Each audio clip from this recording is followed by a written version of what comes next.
Hello, good day. How are you? Welcome to Stories by Array or Messages from Ancestors. Today I'm reading from the MacArthur Study Bible, and I'm looking at Isaiah chapter 58, verse 1 to all the way to 14, and it's talking about true fasting.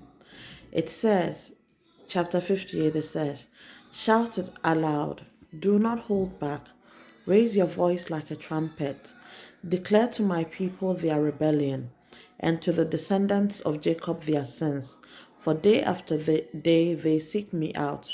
They seem eager to know my ways, as if they were a nation that does what is right, and has not forsaken the commands of its God. They ask me for just decisions and seem eager for God to come near them. Why have we fasted, they say, and you have not seen it? Why have we humbled ourselves and you have not noticed? Yet on the day of your fasting, you do as you please and exploit all your workers. Your fasting ends in quarreling and strife and in striking each other with wicked fists. You cannot fast as you do today and expect your voice to be heard on high. Is this the kind of fast I have chosen? Only a day for people to humble themselves? Is it only for bowing one's head like a reed and for lying in a sackcloth and ashes? Is that what you call a fast? A day acceptable to the Lord? Is not this the kind of fasting I have chosen? To loose the chains of injustice and untie the cords of the yoke, to set the oppressed free and break every yoke? Is it not to share your food with the hungry and to provide the poor wanderer with shelter? When you see the naked, to clothe them and not to turn away from your own flesh and blood. Then your light will break forth like the dawn, and your healing will quickly appear.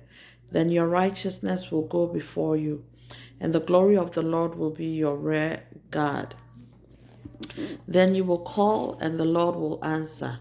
Listen again. It says, "You cannot fast as you do today and expect your voice to be heard on high.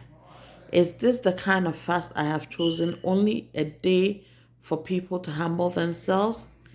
Is it only for bowing one's head like a reed and for lying in sackcloth and ashes?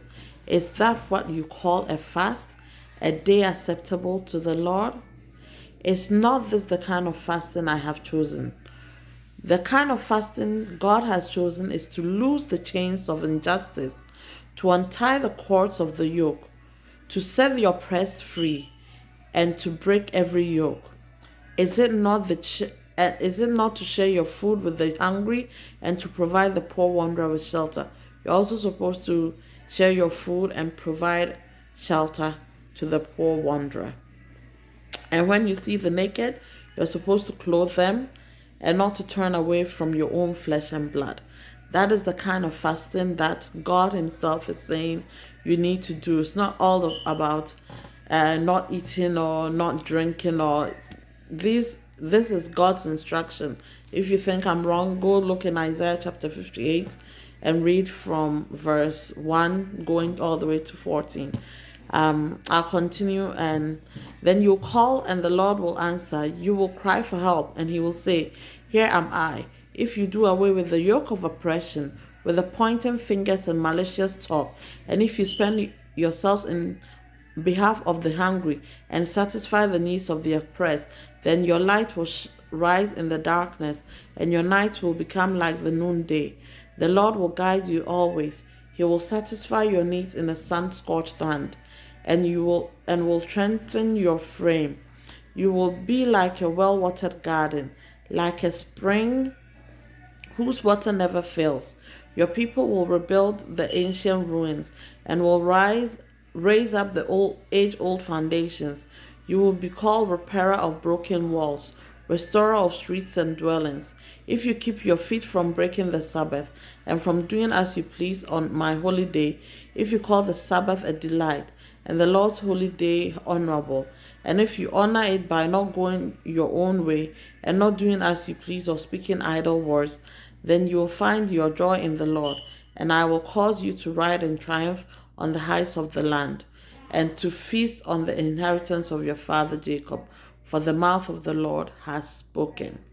That's what it says. The mouth of the Lord has spoken. So I hope somebody can go to the Bible, read Isaiah chapter 58, verse 1 to 14, and read for you to yourself, and help God through the Holy Spirit let you see what He wants you to see. Bye and have a blessed day.